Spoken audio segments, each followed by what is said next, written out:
ce matin, j'aimerais simplement encourager quelqu'un. J'ai intitulé mon message ce matin, « Lève-toi, sors de ta prison et domine ».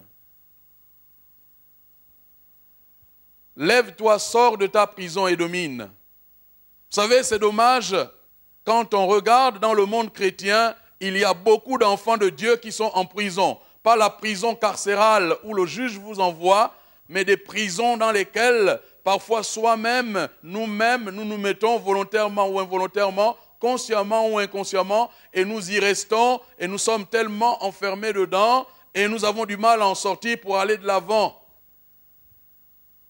Nous recherchons des moyens humains, nous recherchons des passerelles humaines, des portes de sortie humaines, et si souvent nous sommes bloqués, nous sommes comme face à une montagne que nous ne pouvons pas gravir, que nous ne pouvons pas escalader, et nous sommes là comme aplatis par notre situation. Mais vous savez que dans le livre de la Genèse, lorsque Dieu a créé l'homme et la femme, lorsqu'il va les placer dans le jardin, il va leur donner des instructions bien précises. Et dans l'une des instructions, Dieu va leur demander de dominer. Il va leur dire, soyez féconds, multipliez-vous. Il va dire, dominez, assujettissez la terre, dominez. Et donc, la volonté de Dieu n'a pas changé.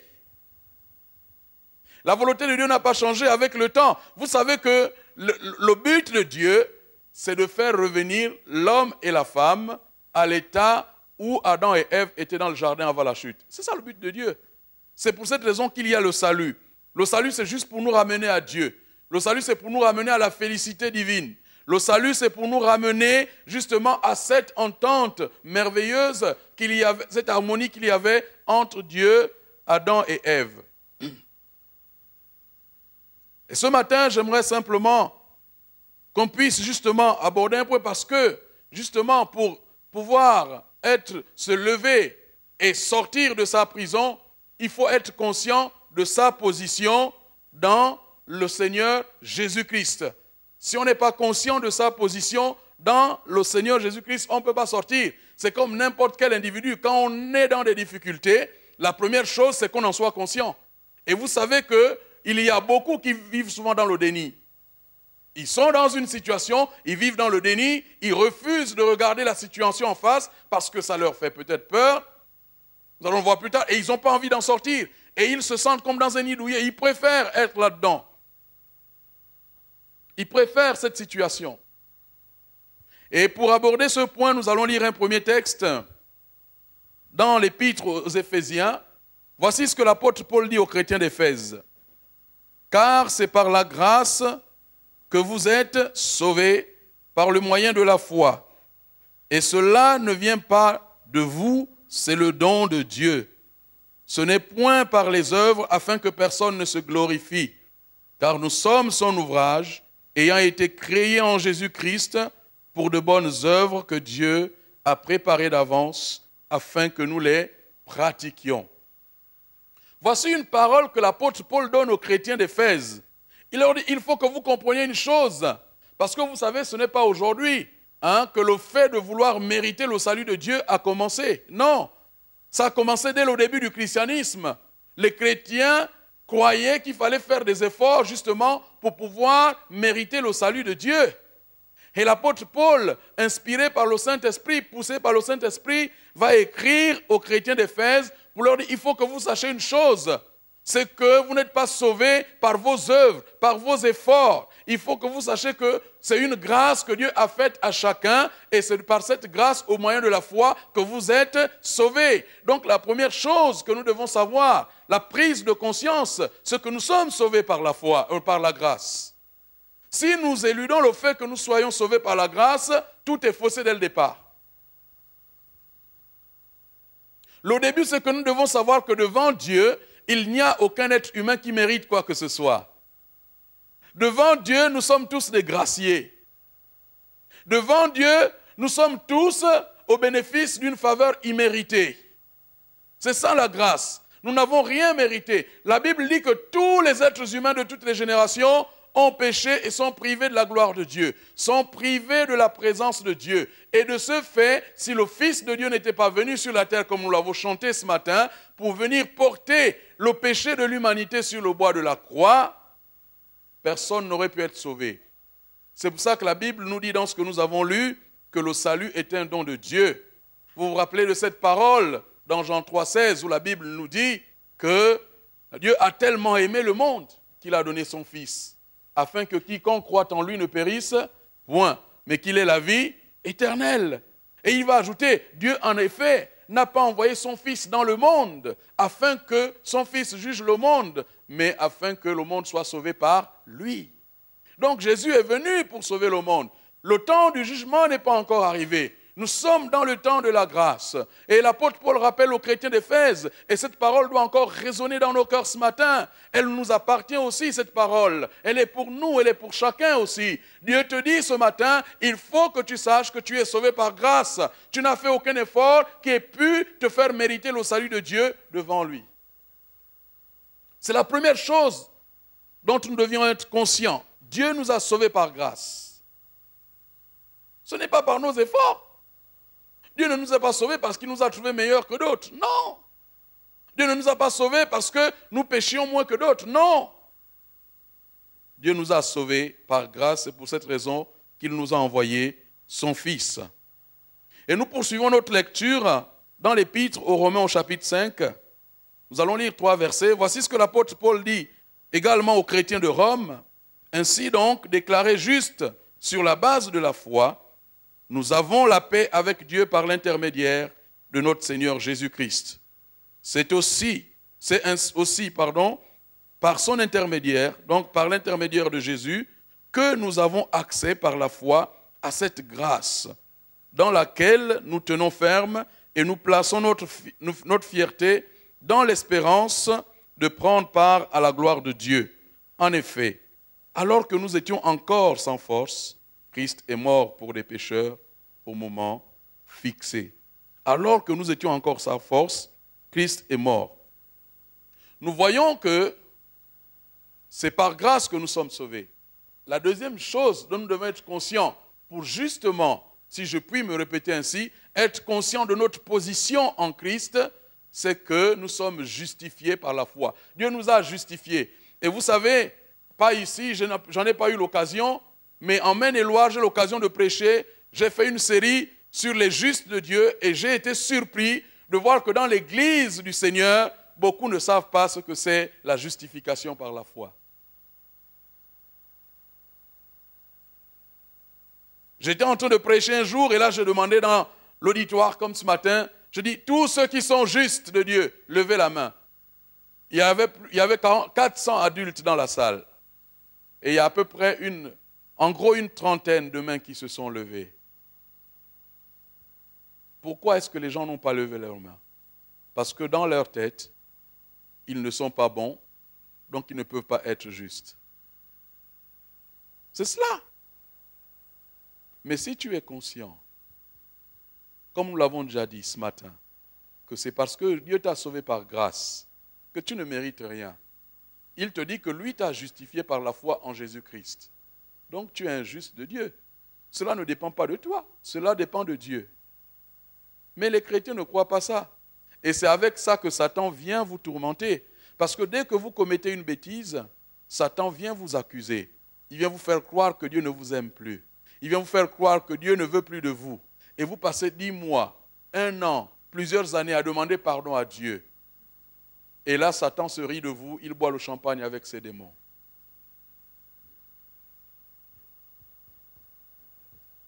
Parce que Satan est le premier à savoir que personne ne mérite le salut de Dieu. Et c'est pour cette raison qu'il vient vous faire croire que vous devez faire des choses pour mériter. Vous devez faire des choses pour attirer la faveur de Dieu. Non, la faveur imméritée, c'est le salut. Vous savez, dans des pays asiatiques, dans des pays d'Asie, il y a des hommes qui vivent dans des conditions déplorables volontairement, juste pour attirer les faveurs de leur Dieu. Ils surent de la ferraille des dizaines de jours dans l'année. Ils se privent de nourriture plusieurs années juste pour attirer la faveur de leur Dieu.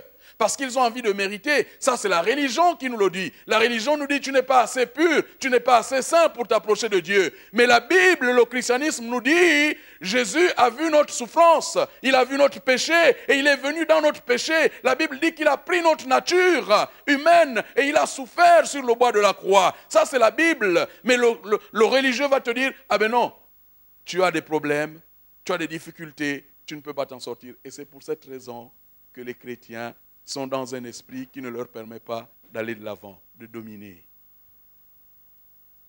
Parce que vous croyez que pour dominer, vous allez compter sur vos forces. Frères et sœurs, si je comptais sur mes forces ce matin pour prêcher devant vous, je ne suis pas digne, humainement parlant. Je ne suis pas digne, je le dis. Je ne suis pas digne, humainement parlant. Mais je suis digne par celui qui m'a appelé à son service. Je suis digne par Jésus-Christ. C'est en lui que Dieu m'a trouvé digne. C'est en lui que Dieu nous a élus. Avant la fondation du monde, Dieu ne nous a pas élus par nos œuvres, frères et sœurs. Si tu n'es pas convaincu que tu es justifié par la foi, comment veux-tu aujourd'hui sortir de la prison dans laquelle tu te trouves? Il sera difficile pour toi d'en sortir, parce que tu vas compter sur tes propres efforts. Mais si au contraire tu es convaincu que celui qui est venu du ciel pour te libérer, c'est celui qui te donne la force pour en sortir, tu en sortiras, alléluia. C'est cela, frères et sœurs. Crois-tu réellement que tu es justifié par la foi? C'est cela qui compte. Ce n'est pas par tes œuvres. Job, Dieu a dit un jour à un homme appelé Job, il a dit, est-ce qu'il y a quelque chose d'étonnant pour Dieu? Il a dit, mais non, mais Job, il faut que tu comprennes. Il dit, quand moi je créais les cieux, tu étais où? Tu n'existais même pas. Et toi, tu veux me dire quoi, Job? Tu ne peux rien me dire. Il dit, est-ce que quand je plaçais les étoiles dans le ciel, est-ce que tu étais là, Job? Non! Tu ne peux rien me dire. Il n'y a rien d'étonnant pour Dieu, frères et sœurs. Le Dieu que je veux vous donner ce matin, c'est celui qui va vous sortir des prisons dans lesquelles vous êtes. C'est le Dieu vivant et vrai. C'est le Dieu de l'espérance. C'est le Dieu qui a dit au peuple d'Israël, je veux te donner un avenir afin que tu aies de l'espérance. Je veux te donner un avenir. Parce que les projets de Dieu sont des projets de paix et non de malheur. Frères et sœurs, est-ce que le peuple de Dieu va sortir des prisons qui l'empêchent d'aller de l'avant? Nous poursuivons notre lecture dans la deuxième épître aux Corinthiens. Voici ce que la Bible nous dit. Si quelqu'un est en Christ, il est une nouvelle créature. Les choses anciennes sont passées. Voici toutes choses sont devenues nouvelles. Et tout cela vient de qui? De Dieu, qui nous a réconciliés avec lui par Jésus-Christ et qui nous a donné le ministère de la réconciliation. Et dans Romains, donc ce qui est en dessous, la Bible nous dit, qui accusera ceux que Dieu a choisis? C'est Dieu qui les a déclarés justes. Qui les condamnera? Jésus-Christ est mort, bien plus il est ressuscité, il est à la droite de Dieu et il intercède pour nous. Regardez, frères et sœurs, si nous ne sommes pas conscients que lorsque nous venons, nous acceptons Jésus comme notre Sauveur et notre Seigneur, nous sommes une nouvelle création, une nouvelle créature. Les choses anciennes sont passées. Toutes choses deviennent nouvelles en Jésus. Ça veut dire quoi? Ça veut dire que la Bible nous dit que l'ordonnance, l'ordonnance dont l'acte nous condamnait, Jésus a fait quoi? Il l'a cloué sur le bois de la croix pour nous libérer. Parce que la loi de Dieu nous condamnait à cause de notre péché. Mais Jésus qui est venu avec la grâce et la vérité, par l'amour, a fait quoi? En accomplissant la justice de Dieu sur le bois de la croix, il nous a rachetés. Et parce que nous sommes ainsi rachetés, la Bible nous dit qu'en lui, nous sommes de nouvelles créatures et que les choses anciennes sont passées. Et c'est pourquoi l'apôtre Paul dit aux chrétiens de Rome, il faut que vous sachiez, avec votre nouvelle identité en Christ, plus personne ne peut ni vous accuser, ni vous condamner. C'est cela, frères et sœurs. C'est parce que tu es en Christ que tu ne peux plus subir ni accusation ni condamnation. Vous savez que pour passer devant le juge, il faut qu'il y ait un chef d'accusation. On ne peut pas condamner quelqu'un sans qu'il ait été accusé. C'est pour ça qu'il vous dit, qui accusera les élus de Dieu? C'est Dieu qui les a déclarés justes. Ce n'est pas toi ni moi qui nous sommes déclarés justes par nous-mêmes. Non, c'est lui qui nous a déclarés justes. Et Dieu dit, parce que tu es ainsi déclaré juste en Jésus-Christ, plus personne, même celui qu'on appelle l'accusateur des frères, Satan n'a plus aucun pouvoir sur ta vie si tu es enfant de Dieu. Il ne peut plus t'accuser, il ne peut plus te condamner. nous devons être conscients également de notre identité en Christ. La première chose, nous devons savoir que nous sommes sauvés par grâce. Nous sommes justifiés par la foi. Et nous devons être conscients de notre nouvelle identité en Christ. Nous sommes de nouvelles créatures. Frères et sœurs. Nous poursuivons notre lecture dans Romains 8, toujours. C'est ce que la Bible déclare, jusque l'apôtre Paul. Il n'y a donc maintenant aucune condamnation. Pour qui? Pour ceux qui sont en Jésus-Christ. Qui ne vivent pas conformément à leur nature propre, mais conformément à l'Esprit. En effet, la loi de l'Esprit qui donne la vie en Jésus-Christ m'a libéré de la loi du péché et de la mort. Car ce qui était impossible à la loi, parce que la nature humaine la rendait impuissante, Dieu l'a fait.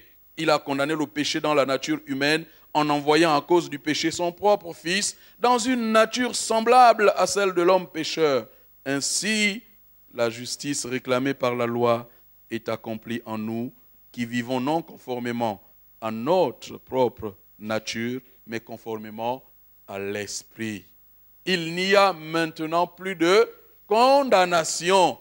Vous savez, frères et sœurs, quand je suis chez moi, quand je ressasse ces versets dans ma tête, dans mon cœur, je suis dans la paix devant Dieu. Je ne suis pas dans la paix parce que je me dis, tiens, dans la journée, j'ai fait de bonnes actions. Non, nos actions ne sont pas cotées devant Dieu. Je suis désolé de vous le dire ce matin. Non. Dieu, ce n'est ni la place de Paris La Défense, ni City, ni le Wall Street. Non. Nos actions ne sont pas cotées devant Dieu. Ce qui nous sauve, c'est le fait que Dieu ait fait de nous ses fils et ses filles en Jésus-Christ. C'est ce que la Bible nous dit. La Bible nous dit, à cause de ta nouvelle identité, tu ne peux plus être condamné. Est-ce que les chrétiens sont conscients de ça? Je vois vous me regarder, vous êtes un peu surpris, vous dites, mais c'est pas possible. Mais moi je fais des choses. Mais oui, parce que justement, tu ne plonges pas tes regards dans la loi de la liberté, dans la parole de Dieu. Tu attends ce que les gens vont te dire. Tu vis ta vie chrétienne par procuration. Tu attends que les gens te disent c'est comme ça qu'il faut faire et tu fais. Et quand quelqu'un d'autre te dit de faire le contraire, tu fais le contraire. Et c'est ce qu'on appelle être ballotté à tout vent de doctrine. Tu es à gauche, tu es à droite, tu es au centre, à l'extrême, les extrêmes. Tu vacilles partout. C'est ça, frères et sœurs. Parce que nous ne sommes pas assis, nous ne nous appuyons pas sur la parole de Dieu. Dieu nous dit lui-même qu'il n'y a plus de condamnation pour ceux qui sont en Christ. Il dit pourquoi? Parce que nous marchons désormais en nouveauté de vie, selon l'homme nouveau créé par Dieu en Christ. Et cet homme nouveau, il marche comment? Par l'Esprit.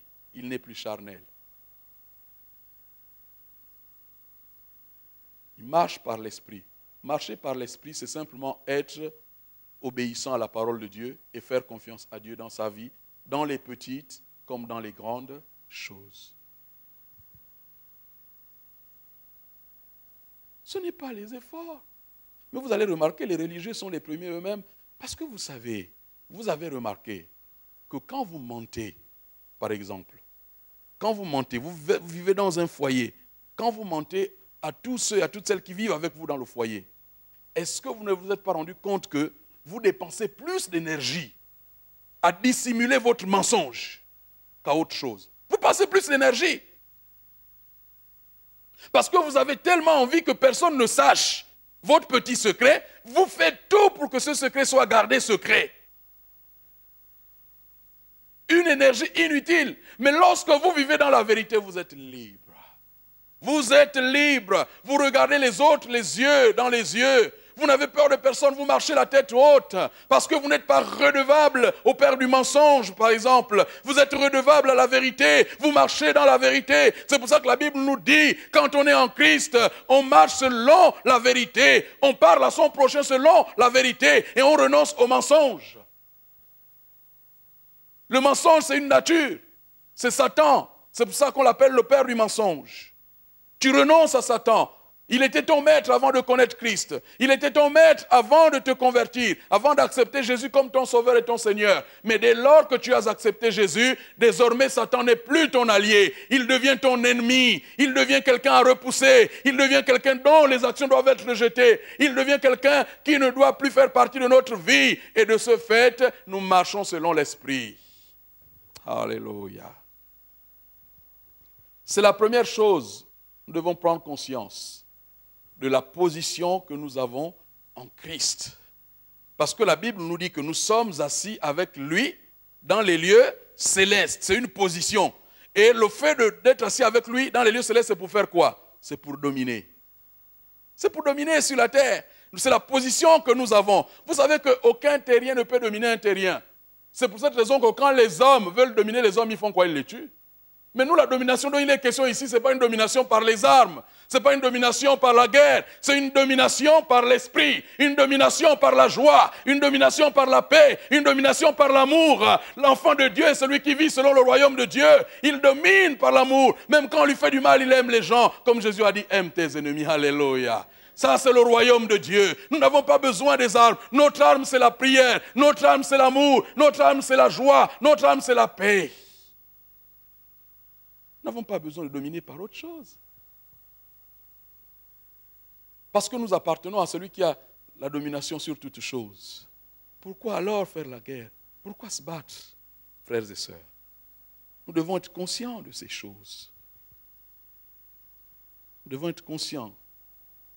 Le deuxième point que j'aimerais aborder avec vous maintenant, c'est la peur de la liberté et du changement. Vous savez, être en prison, souvent les gens ont peur de quoi? De la liberté et du changement. Peut-être que cela parle à quelqu'un ce matin. Les gens ont peur de la liberté et du changement. Et nous allons le voir, justement pour étayer ce point. Nous allons le voir avec le peuple d'Israël. Ce qu'il va se passer avec ce peuple, que Dieu va sortir de manière miraculeuse d'Égypte. Et nous allons voir ensemble comment celui-ci va-t-il se comporter dans le désert. Frères et sœurs, nous allons lire tout de suite un texte dans le livre des Nombres, au chapitre 13.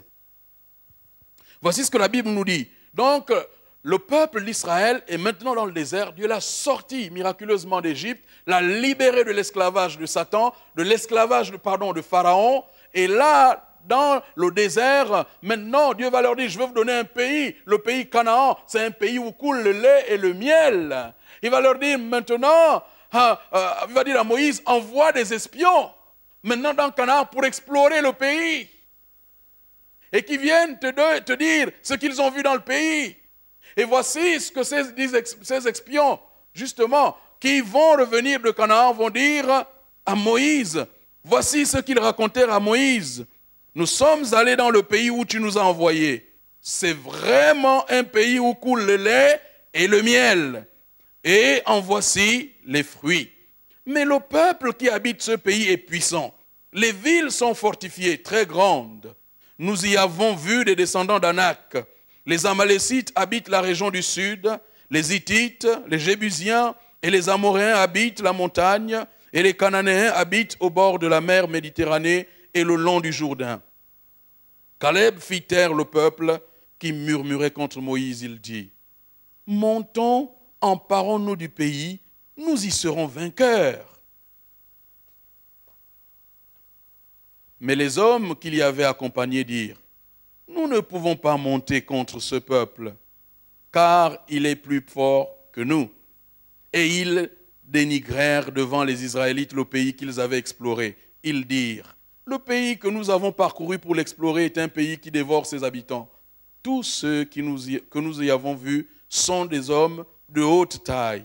Nous y avons vu les géants, les descendants d'Anak qui sont issus des géants. À nos yeux et aux leurs, nous étions comme des sauterelles. Voici le compte-rendu. Moïse envoie 12 espions à Canaan pour explorer le pays alors qu'ils sont dans le désert. Dieu est en train de préparer l'assaut avec son peuple pour la conquête de Canaan. Et là, ce peuple que Dieu a sorti de manière miraculeuse d'Égypte se retrouve dans le désert. Moïse envoie des espions explorer le pays. Et 10 des 12 espions qui vont aller à Canaan vont faire le retour à Moïse. Ils vont dire, c'est vrai, le pays, c'est un pays où coule le lait et le miel. C'est une réalité. C'est un pays où coule le lait et le miel. Autrement dit, Dieu avait dit, c'est un pays où coule le lait et le miel. Donc il dit, c'est vrai ce que Dieu nous a dit. Ensuite, ils vont dire, mais par contre, dans ce pays, tous c'est des géants. Nous ne sommes pas forts, ils sont plus forts que nous. Qui c'est qui leur a dit ça? Écoutez, ils n'ont rencontré aucun homme, ils les ont aperçus. La preuve, c'est qu'ils disent, à nos yeux et aux leurs. Ils ont fait quoi? Ils anticipent, ils pensent à la place des hommes et des femmes de Canaan. La prison de la pensée.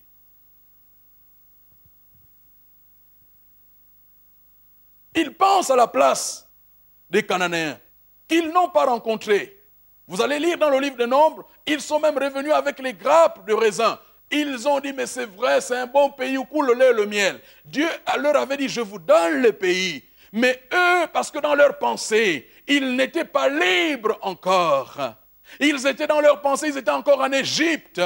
Ils n'avaient pas encore été libérés dans leur pensée. C'est pour cette raison qu'à chaque fois, dans le désert, ils vont dire à Moïse, à chaque fois qu'il y avait une difficulté en face du peuple, ils vont dire à Moïse, mais pourquoi tu nous as amenés dans le désert?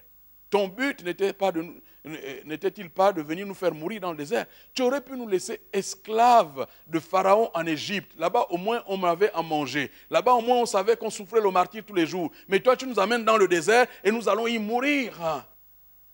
Et là, Dieu va dire à Moïse, il dit, mais Moïse, je ne comprends pas ce peuple, malgré tout ce que j'ai déjà fait, malgré le salut que j'ai opéré en Égypte contre Pharaon pour libérer ce peuple, les miracles que j'ai montrés, la mer que j'ai fendue pour que ce peuple passe, toute la manne qui tombe dans le désert pour manger, l'eau amère que j'ai transformée en eau de source, ainsi de suite, toutes ces choses. Dieu dit, mais je ne comprends pas ce peuple. Il n'arrive toujours pas à me faire confiance. Parce que le peuple, dans le désert, il était toujours esclave. Et vous savez, ce syndrome se retrouve. Les personnes qui étudient, tous les peuples qui ont subi l'esclavage, ce syndrome se retrouve chez ces personnes. Et aux États-Unis, on en parle souvent. On dit par exemple, le peuple noir, il a du mal, il n'est pas encore totalement sorti de l'esprit de la servitude. Parce qu'effectivement, après des siècles durant, vous incorporez, vous êtes imprégnés dans ce mode de fonctionnement. Ils ont tellement été imprégnés. Et le peuple hébreu est resté 430 ans en esclavage, de génération en génération. Ils ont vécu cela, ils ont vécu l'esclavage. Et lorsqu'ils sont enfin libres, ils ont peur de vivre la liberté. Et ils ont peur du changement, ils ne veulent plus avancer. Ils ont envie de retourner en arrière. Dieu dit non, le peuple de Dieu ne recule jamais. Il avance pour affronter l'ennemi. Parce que c'est avec Dieu que nous faisons des exploits. Et lorsque nous avançons face à l'ennemi, c'est là que nous avons la victoire. C'est pour cela que Caleb va dire, écoutez, Caleb était l'un des espions qui tient un discours positif avec Josué en disant, emparons-nous du pays. Si Dieu a dit que nous allons prendre possession du pays, c'est que cela est vrai. Parce que Dieu ne ment pas. Emparons-nous du pays. Frères et sœurs, le peuple était encore dans l'esclavage. Le peuple n'était pas sorti de ce qu'il avait vécu. Il était là, il tournait en rond dans le désert parce que justement, il ne savait pas quoi faire. Il était difficile pour ce peuple d'obéir aux instructions de Dieu. Et vous savez que quand on est dans une prison comme celle-là, cette prison devient une forteresse. Et ce n'est pas facile d'en sortir quand on est dans une forteresse. Israël tout seul s'est mis entre ces barreaux, entre ces 4 murs. Parce que le fait d'avoir vécu longtemps comme esclave en Égypte, peut-être ne pensait-il plus, ne croyait-il plus à la liberté. Et quand ils ont eu cette liberté par la grâce de Dieu, ils n'ont pas su la vivre. Au contraire, ils étaient dans la peur parce que le changement leur faisait peur. Et parfois, c'est ce que nous voyons au milieu de chrétiens aujourd'hui. Les chrétiens aiment bien rester dans leur situation qu'ils connaissent. Et dès qu'on dit on va changer quelque chose, ils disent mais non, surtout pas, on est bien comme ça. Il ne faut pas changer, parce que le changement, ce n'est pas bien.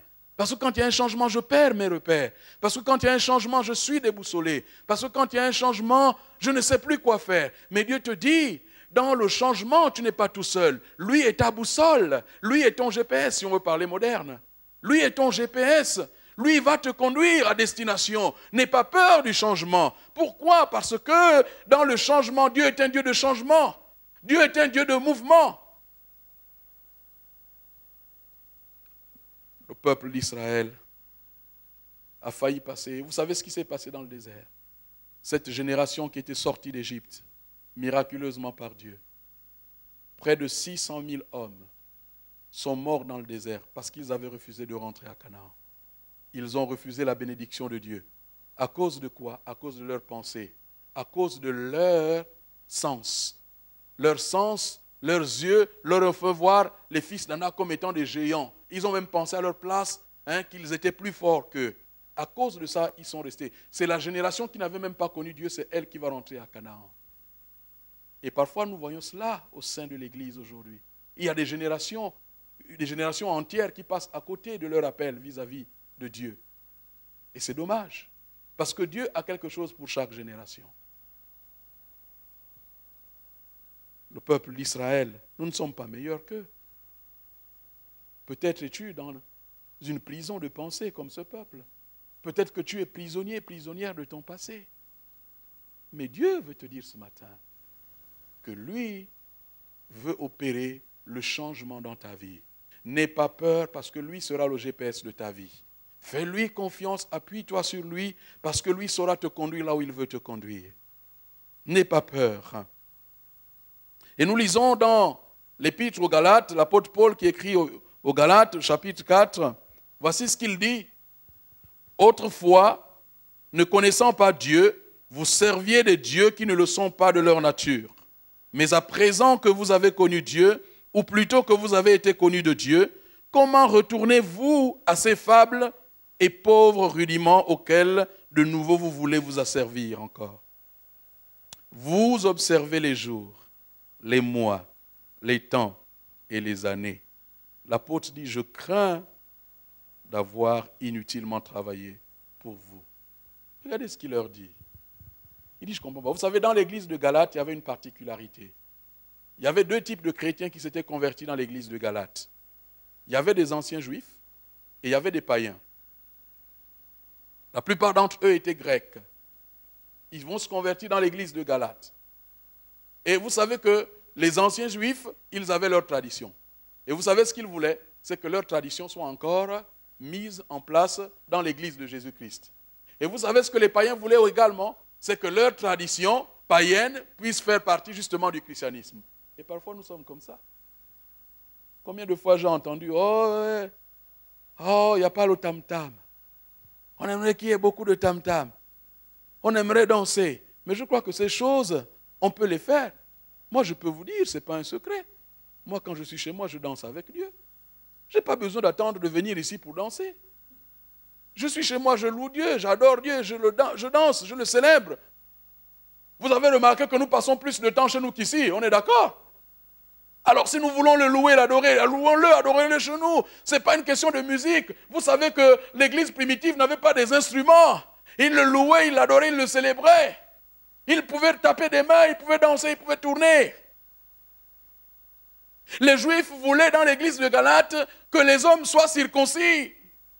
C'est pour cette raison que l'apôtre Paul va dire, mais non, la circoncision n'a plus de valeur lorsque nous sommes désormais une nouvelle créature en Christ. Il dit parce que la circoncision, c'est la tradition juive, c'est la loi juive. Mais dans la loi de la vérité, la loi de la liberté, la Bible nous dit qu'en Christ, nous sommes affranchis de toutes ces choses. Il dit donc, nous n'avons plus besoin de ces choses. Vous voyez, et donc, ils vont vivre dans une dualité, dans un conflit de tradition, de culture. Et ne va pas permettre, et vous savez que quand il y a un conflit de culture et de tradition, qu'est-ce qui se passe? La division. C'est la division.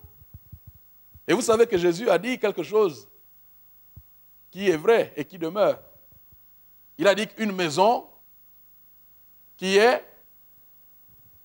Comment? Voilà. Une maison qui est divisée contre elle-même ne peut pas subsister. Une maison qui est divisée contre elle-même, quand vous êtes dans un foyer où les membres de ce foyer, de cette famille ne s'entendent pas, c'est la guerre au sein du foyer, il n'y a pas d'entente et il n'y a pas un bouclier humain, il n'y a pas un bouclier d'amour, il n'y a pas un bouclier de paix, il n'y a pas un bouclier de joie, il n'y a pas toutes ces choses. Pourquoi? Parce qu'il y a un conflit, parce que chacun a envie de faire comme il a envie. Mais la seule chose qui nous réunit ce matin ici, frères et sœurs, c'est Jésus-Christ de Nazareth.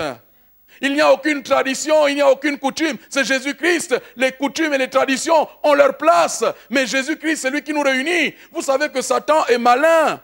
Parce qu'il sait que dans une assemblée où des hommes et des femmes sont différents, d'origine différente, lui, il va toujours brandir quoi? Il va brandir les cultures. Parce qu'il sait qu'en brandissant les cultures, les traditions, il va vous diviser et il va régner. Il le sait. Mais pourtant, les chrétiens, nous tombons toujours dans ce panneau. Or, la Bible nous dit que c'est là où le peuple de Dieu est uni, frères et sœurs. C'est l'Église aujourd'hui. Nous avons besoin de comprendre ces choses. C'est pour cela que, dans ce qui est écrit, justement, l'apôtre Paul va dire, car en Jésus-Christ, ni la circoncision, ni l'incirconcision n'a de valeur, mais la foi qui est agissante par l'amour. Vous courriez bien qui vous a arrêté pour vous empêcher d'obéir à la vérité. Il dit ces choses non plus. Il dit non. Pourquoi? Il dit parce que tous les sacrifices que l'on faisait avant que Jésus ne vienne n'ont plus de valeur. Parce que son seul sacrifice a été agréé par Dieu, a satisfait pleinement la justice de Dieu. C'est pour cette raison que je vous ai dit au début que la justice de Dieu ne peut plus nous condamner lorsque nous sommes en Jésus-Christ. Frères et sœurs, juste prendre ensemble quelques exemples bibliques. Moïse était un homme, la plupart d'entre nous le connaissons.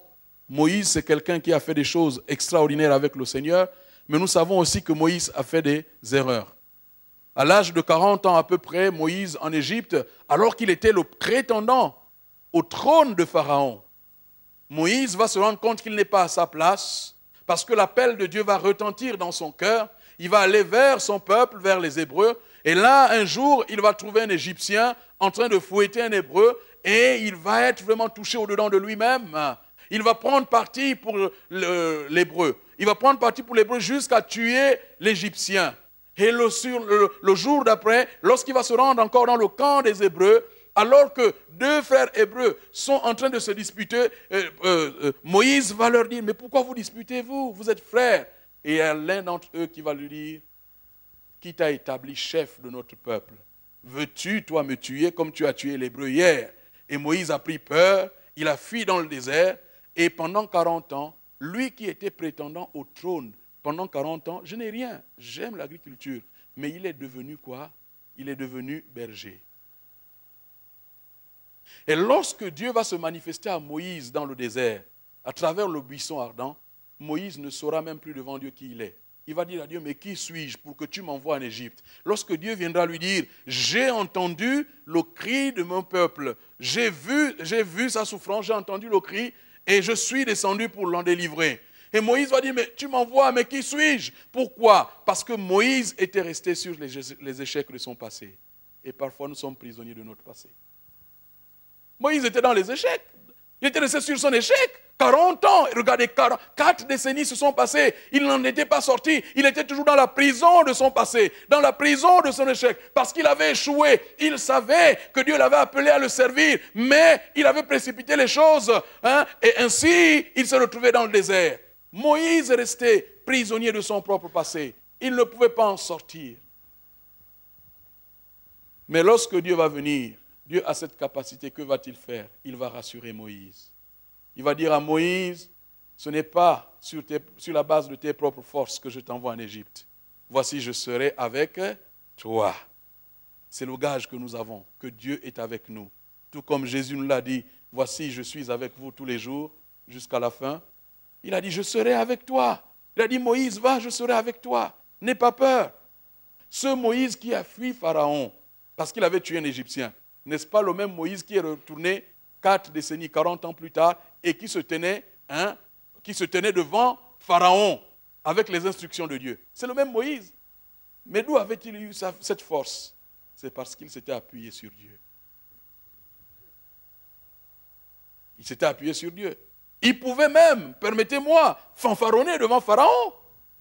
Il venait, il jetait son bâton, et puis il devenait un serpent, et il disait à Pharaon textuellement les menaces que Dieu lui demandait de dire à Pharaon. Il n'avait pas peur. Le lendemain, même lorsque Pharaon le menaçait, il revenait le jour d'après, et il disait à Pharaon ce que Dieu avait déclaré, parce que Dieu était avec lui. C'est pour ça que la Bible dit, c'est avec Dieu que nous ferons des exploits, ce n'est pas par nous-mêmes. Moïse en est sorti, mais Dieu a dû le convaincre. Le successeur de Moïse, Josué, c'était un homme vaillant, le général, le premier général de l'armée d'Israël. Lorsqu'ils sont dans le désert, c'est lui que Moïse va désigner comme étant le chef de l'armée d'Israël. Mais quand Moïse va mourir, la Bible nous dit que Dieu va parler à Josué en lui disant « Mais ne t'épouvante point, aie courage seulement » parce qu'il était découragé. Pourquoi? Parce que Josué se reposait sur Moïse. Mais Moïse n'est plus. Comment on fait? Et quelquefois on est comme ça dans notre vie. Eh bien oui, on a des béquilles humaines. On se repose sur des béquilles humaines. Alors que la Bible nous dit nous devons nous reposer sur qui? Le rocher de notre salut. Lui, il se reposait. Et il avait peur. Et la peur de Josué a failli priver le peuple de rentrer dans le pays promis. Dieu va venir là aussi le rassurer en lui disant « Ne t'en détourne ni à gauche ni à droite. Médite simplement ma parole jour et nuit. Et agis fidèlement selon cette parole. C'est alors que tu auras du succès dans tout ce que tu entreprendras. » Il dira « Je serai avec toi comme j'ai été avec Moïse. » Et là, Josué découvrait que finalement Moïse n'était pas un homme extraordinaire. Le secret de Moïse, c'était qu'il appliquait la parole de Dieu, il obéissait à la parole que Dieu lui donnait et il dépendait de la présence de Dieu. Et Josué va rentrer dans la même chose que Moïse a connue en son temps. Il va rentrer dans l'obéissance et dans la présence de la connaissance, la pratique, la parole, la présence de Dieu. C'est cela, frères et sœurs. C'était des hommes qui ont fait des exploits que nous admirons. Mais pourtant, il a fallu que Dieu vienne les chercher. Une femme appelée Anne dans la Bible. Elle était mariée à un homme appelé Elkana. Elle avait une rivale qui s'appelait Pénina. Et la Bible nous dit que cette femme Anne était stérile. Elle ne pouvait pas avoir d'enfant. Son sort était scellé. La Bible nous dit qu'à chaque fois qu'ils allaient au lieu du sacrifice annuel à Silo, sa rivale ne se privait pas de la mortifier, de lui rappeler qu'elle était inutile. Aujourd'hui encore, nous faisons nous-mêmes. Maintenant, il y en a qui congèlent même. Aujourd'hui, nous faisons ce que nous avons envie. Nous disons non, je vais faire les enfants quand je veux. Mais il faut savoir qu'à l'époque d'Anne, lorsqu'on n'avait pas d'enfants, on était maudite. On ne servait à rien. Parce que la femme s'identifiait par sa maternité aussi. Beaucoup plus d'ailleurs. Et cette femme n'avait pas d'enfants. Mais un jour, elle a dit ça, c'est le sacrifice annuel de trop. Elle n'avait pas le droit de se tenir dans la prière. Seuls les sacrificateurs priaient. Elle est allée devant l'arche de Dieu. Elle a dit, advienne que pourra. Je brave tous les interdits de la tradition. Je brave tous les interdits humains.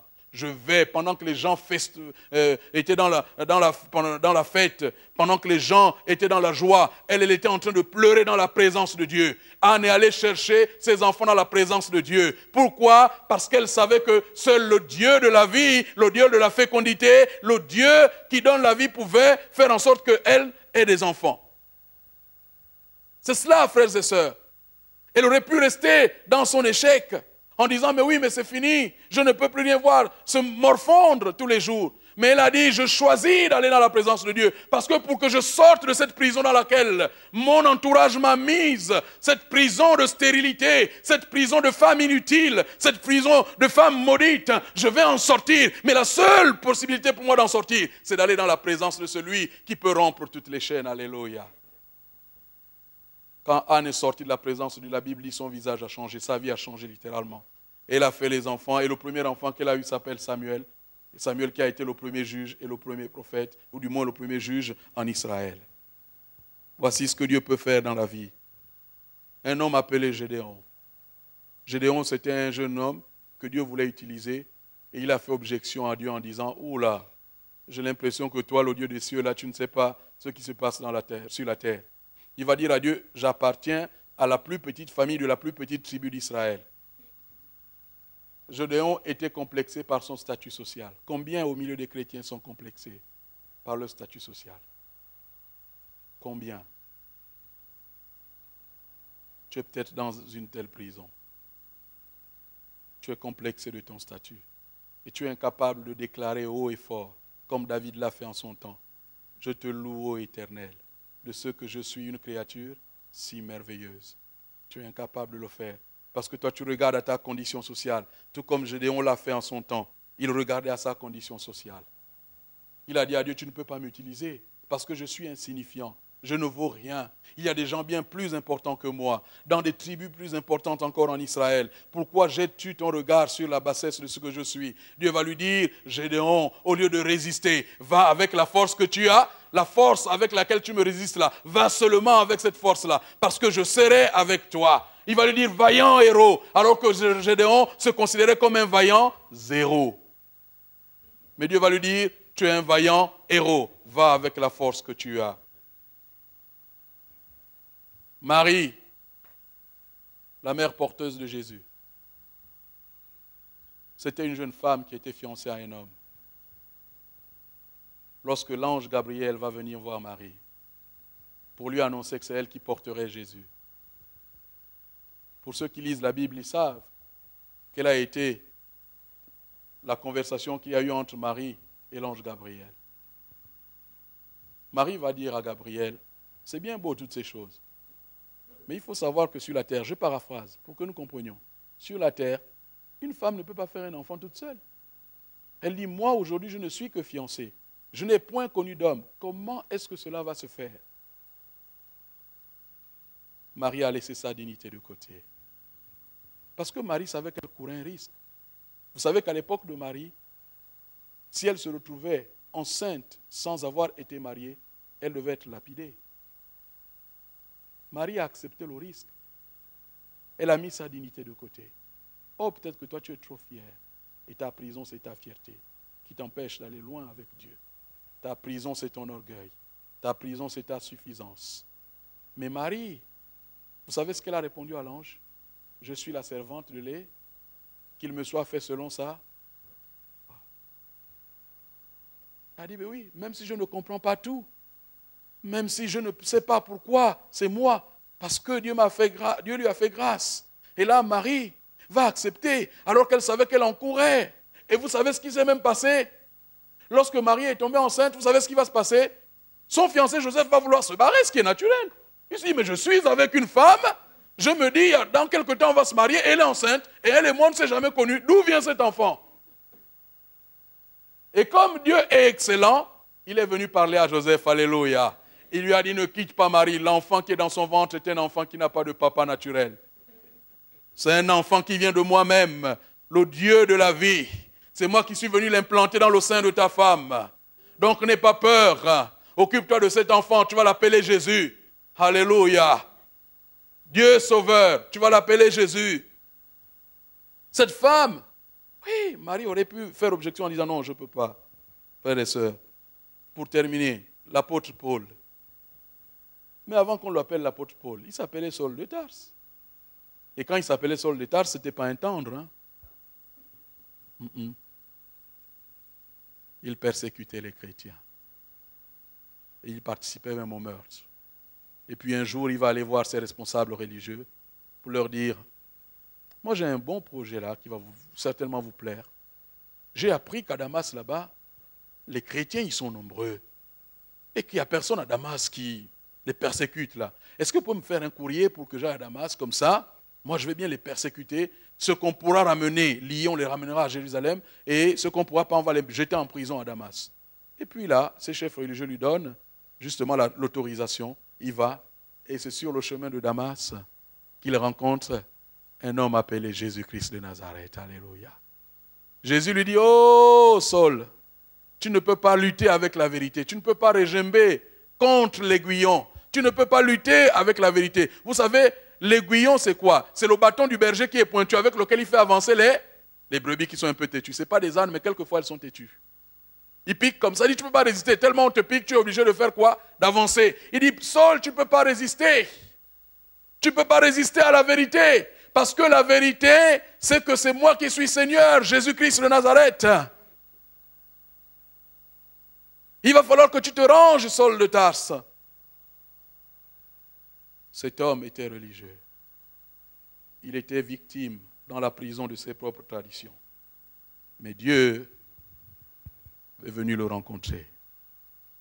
Frères et sœurs, lisons un dernier texte simplement pour conclure. Voici ce que la Bible nous dit. Si par l'offense d'un seul, la mort a régné par lui seul, à plus forte raison ceux qui reçoivent l'abondance de la grâce et du don de la justice régneront-ils dans la vie par Jésus-Christ lui seul. Nous sommes appelés à régner dans la vie. Mon frère, ma soeur, quelle est ta prison ce matin? Quelle est ta prison dans laquelle tu te trouves? Peut-être n'ai-je pas cité dans les exemples que j'ai donnés le type de prison dans laquelle tu te trouves. Quelle est ta prison qui t'empêche de dominer, qui t'empêche d'avoir la joie, non pas une joie yo-yo, mais une joie qui est pérenne, un amour qui est pérenne sans faille, une paix qui est pérenne. Qu'est-ce qui t'empêche d'avoir toutes ces choses? Quelle est la prison dans laquelle tu te trouves? Est-ce que tu te sens trop impur pour que Dieu puisse te regarder? Est-ce que tu te sens peut-être trop digne pour ne pas t'humilier devant Dieu? Est-ce que tu te sens peut-être victime dans la prison de ton passé parce que tu as vécu des échecs? Et quand je préparais cette réunion, ce message, ce n'est pas pour accuser, le Saint-Esprit me mettait à cœur. Il me disait que ce matin, il y a quelqu'un au milieu de nous, une femme, qui a pratiqué un avortement, peut-être plusieurs, et qui vit dans la culpabilité et qui n'arrive pas à en sortir. Tu es enfant de Dieu. Ne t'inquiète pas. Que tes mains ne tremblent pas. Je ne veux pas te demander de te lever. Le but de Dieu n'est pas d'humilier les gens. Mais Dieu te dit simplement, à cause de ce que tu as pratiqué, tu es dans l'incapacité à en sortir. Tu es victime de ton passé. Et sans cesse, l'ennemi vient te rappeler ce que Dieu t'a déjà pardonné. Et tu vis justement dans cette défaite-là.